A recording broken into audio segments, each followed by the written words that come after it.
I've heard the sentiment whispered in locker rooms for my entire career. It's the one truth the league office prays never gets out, the idea that the league itself is more dangerous than any opponent. But Sophie Cunningham just said it out loud on a podcast for the whole world to hear. She confessed that if it weren't for the brutal standards of the WNBA, Caitlin Clark could be playing right now. That statement right there, that's not just an injury update, it's a confession. It's an admission that the league itself, the very institution that's supposed to build up its stars, is the one thing holding its biggest ever talent back. What is happening to Caitlin Clark is not an accident. It is not a rookie getting used to the pros. It is a choice. It is a systematic failure that I watched happen to player after player, and now it's happening to the one person the WNBA can't afford to lose. They are sacrificing their biggest star, and tonight I'm going to show you exactly how they're doing it. Because the pattern is always the same. And what's at stake isn't just a rookie season, it's a career. Stay with me, because this is the story they fine you thousands of dollars for telling. Before we even get to Caitlin, you have to understand the price of admission to the WNBA. And I'm not talking about the ticket price, I'm talking about the price your body pays. I still have days where I can feel a game from 10 years ago in my knees. The league markets itself as the toughest, most physical league on the planet, and it is. But there is a very fine line between being tough and being reckless, and for years, that line has been ignored. Players have been told to suck it up, play through it, that the bumps and bruises are just part of the job. But what's happening now isn't just bumps and bruises. It's a targeted campaign of physical abuse against the one player carrying the league on her back, and the league is letting it happen. We've all seen it. From the moment she stepped on the court, Caitlin Clark has had a target on her. She gets pushed, shoved, and hit with a level of aggression that is reserved for a special kind of player. But where are the calls? Where is the protection? We watch game after game as officials simply swallow the whistle when it comes to her. We're told it's just rookies paying their dues. But then you watch a player like Paige Bueckers, another phenomenal rookie, and the officiating is completely different.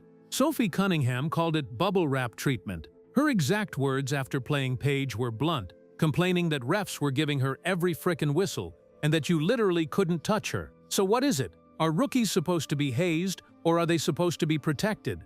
Because it can't be both. And when one star gets a force field while the other gets mauled, it stops looking like officiating and starts looking like an agenda. It's not just me saying it. It's not just fans screaming online. It's gotten so bad that families are speaking out. Sophie Cunningham's own sister, Lindsay, blasted the league on social media, telling them to focus less on fining players and more on hiring officials who can call a consistent game and actually protect the athletes. Families are watching in horror, begging the league to do its job. Protect your athletes. It's the most basic responsibility a league has. But instead of listening, instead of fixing the problem, the WNBA does what it does best. It punishes the truth tellers. This is the part of the game you don't see on the broadcast. This is the part I know all too well. When you speak out, you pay. Sophie Cunningham has been fined over $2,000 this season alone for the crime of being honest. She was fined $500 for a TikTok video criticizing referees, another $1,500 for pointing out officiating inconsistency on her podcast, and when she called out the favoritism shown to Paige Bueckers, she got hit with another fine, the amount undisclosed.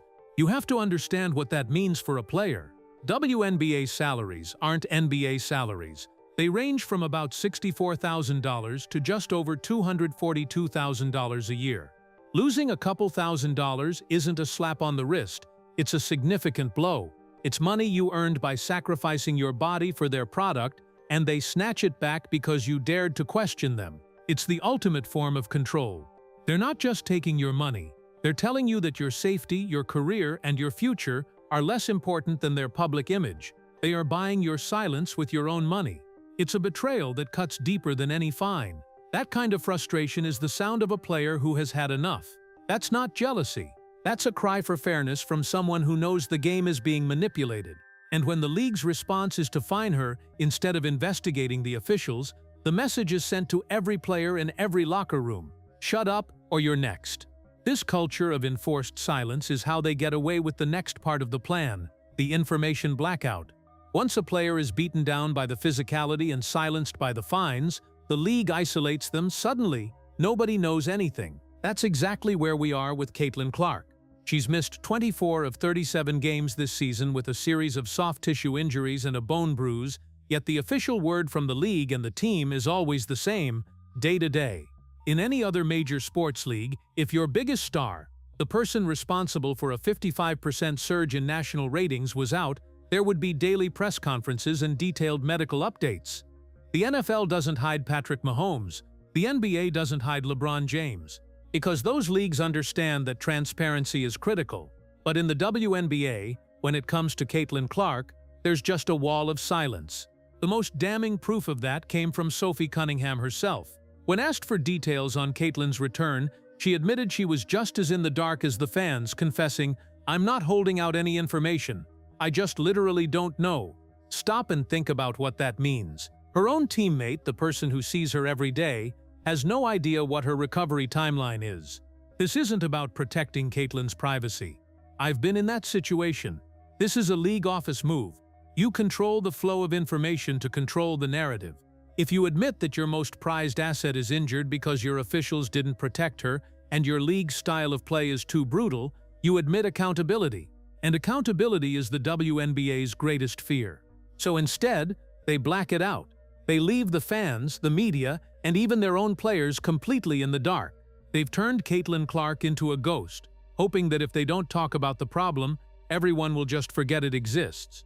But this is where the pattern becomes a tragedy. This is the inevitable endpoint when you have a league that encourages brutal physicality, punishes anyone who complains about it, and then hides the consequences. The bodies start to break, and they are breaking at an alarming rate. The 2025 WNBA season has been a catastrophe. There have been over 212 injuries that have led to players missing nearly 900 games combined. There have been 10 devastating ACL tears, 10 careers put on hold in a single season. Knee injuries alone have cost players over 500 missed games. This isn't just bad luck. This is the direct result of a league that has decided this level of attrition is an acceptable cost of doing business. It's a price the league is perfectly willing to let its players pay, and in the most predictable, tragic twist imaginable, the player who was screaming the loudest about the danger became the latest victim. We all saw it happen.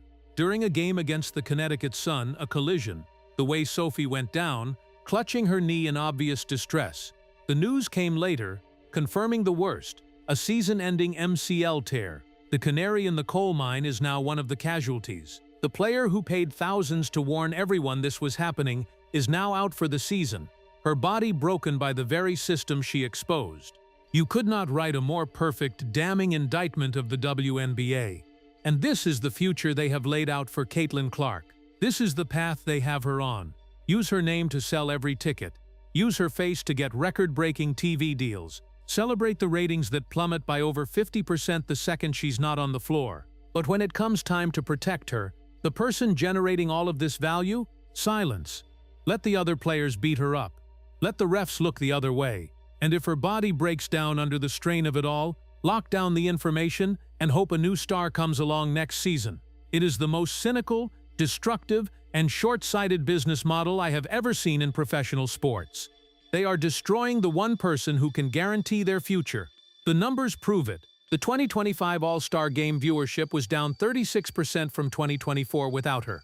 Games that once drew 1.8 million viewers are now struggling to get 850,000. They are actively breaking their own golden goose. It's not just cruel, it's an act of corporate self-sabotage. I've seen players go overseas to Europe where they are paid 3 to 4 times more money for a less punishing style of play.